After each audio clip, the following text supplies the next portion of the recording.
తెలంగాణ ఓటర్ల జాబితా ప్రత్యేక సమగ్ర సవరణ ప్రక్రియ తర్వాత 60 లక్షల ఓట్లు తగ్గొచ్చని అధికారులు అంచనా వేస్తున్నారు.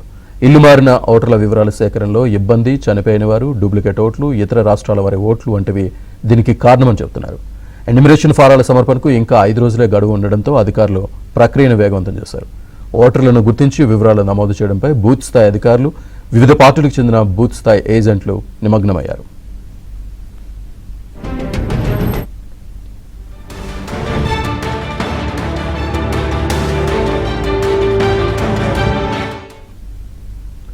ముఖ్యంగా నిర్ణీత చిరునామాల్లో లేని వారు ఎక్కడికి మారారు, వలస వెళ్లారా, స్థానికంగా మరో చోటికి మారారా అనేది ఆరా తీసి వివరాలు సేకరిస్తున్నారు. హైదరాబాద్, మేడ్చల్, రంగారెడ్డి జిల్లాల్లో మందుకొడిగా సాగుతోందని, భారీ సంఖ్యలో ఓటర్లు ఉండడం, అపార్ట్మెంట్లు, గేటెడ్ కమ్యూనిటీలు, చిరునామా నిర్ధారణలో ఇబ్బంది వంటివి దీనికి కారణమని అంటున్నారు.